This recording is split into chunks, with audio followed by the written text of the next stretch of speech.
So another director is taking a shit on Marvel movies, and good for him. And of course, the usual corporate cuckolds have come out of the woodwork, armed with their bad arguments, um, being disingenuous in fear of the inevitable nickelbacking of Marvel movies. I'm coining that phrase, by the way, the nickelbacking of Marvel movies. It's becoming uncool to like these monopolies of garbage. So these guys are called the Fung brothers, and I am going to they have three very stupid arguments, which I'm going to dismantle one at a time. Listen, I actually think Quentin Tarantino and Scorsese, they have a point, but their point comes from the old school. Like, for them to say and talk about Marvel movies in the sense, first of all, I don't know why they're focusing on them, because Marvel movies to me are like pop music. Like Taylor Swift or something. Like, it's good music and it's entertaining and it can hit you in the feels. You can cheer for it. It does share a message. Like, a lot of people like it, but also, like, there's always going to be more like purest form people from the old school that. Okay, real quick before I go on, I think we need to set aside and appreciate something. This guy just said hit you in the feels. Listen, this is ageism. This is weak. This presupposes that there wasn't garbage when I was growing up, or when Tarantino was growing up, or when Scorsese was growing up. I'm not a big fan of silent movies. Is that because I'm too old school? I'm sure Tarantino was not a big fan of the Bad News Bears Go to Japan. Was that because he was too old school? I hated Forrest Gump when it came out. The special effects were trash. It was jingoistic, racist, misogynistic. Its message could be whittled down to this: if you be dumb, if you play dumb and play by the rules, you'll go far in life. But if you follow your dreams, you'll catch some AIDS.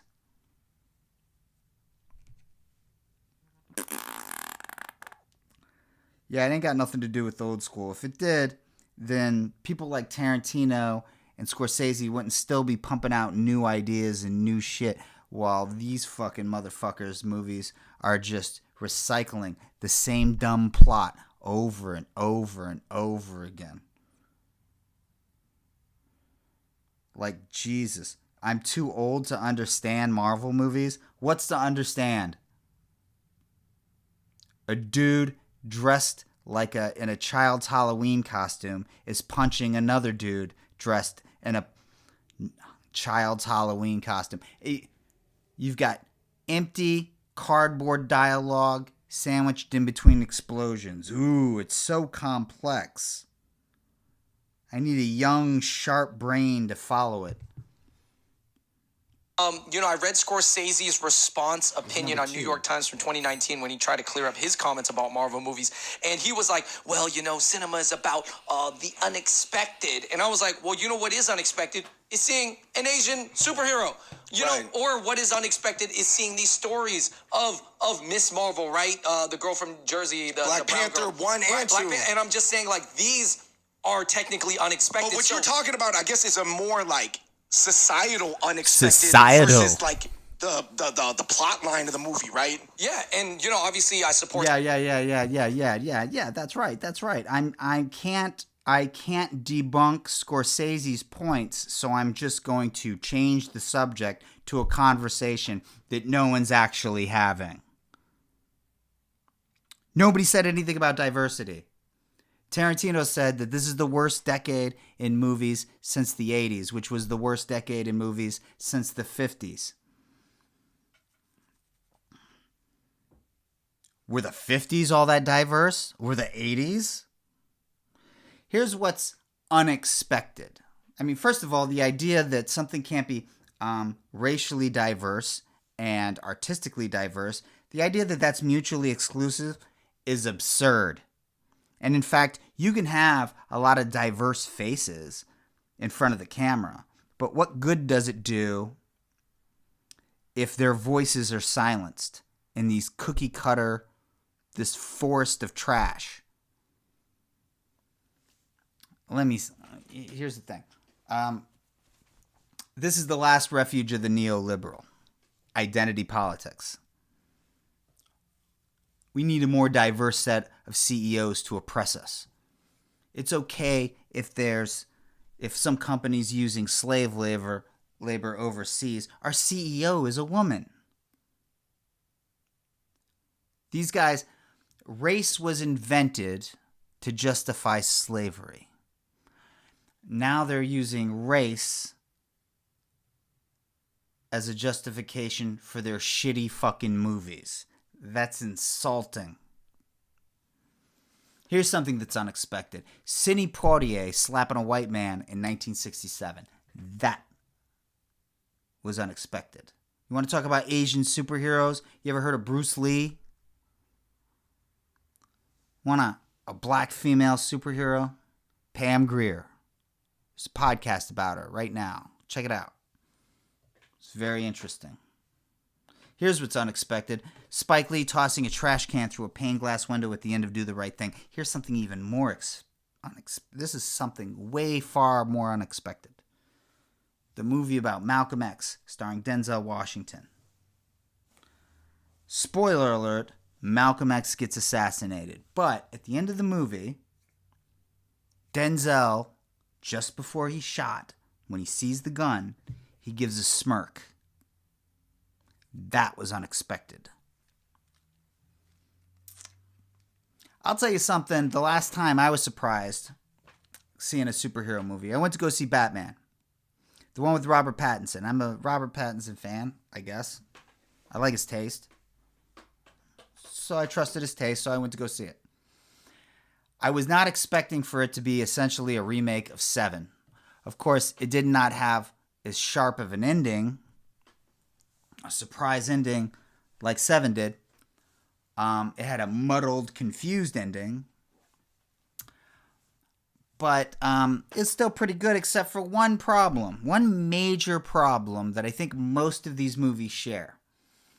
The main character walked into a crime scene looking for clues to solve the crime. All the while, he was dressed like Batman. That's a little distracting that your main character is dressed in a child's Halloween costume. Here is dumb argument number 3.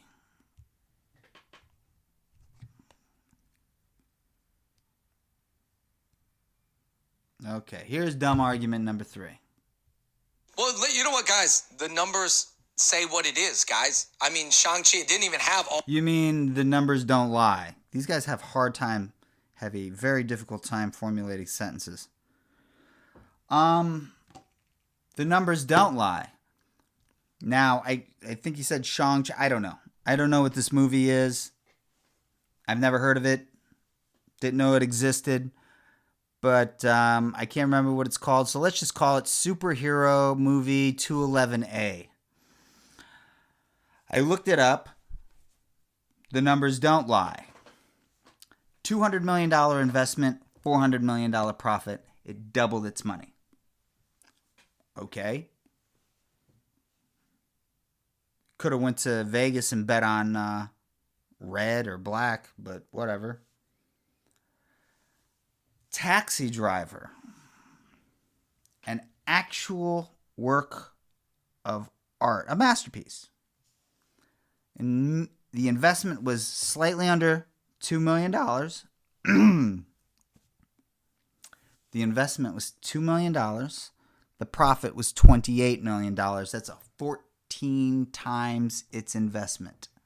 It made 14 times its investment. That's 70s money, by the way. That's $1976.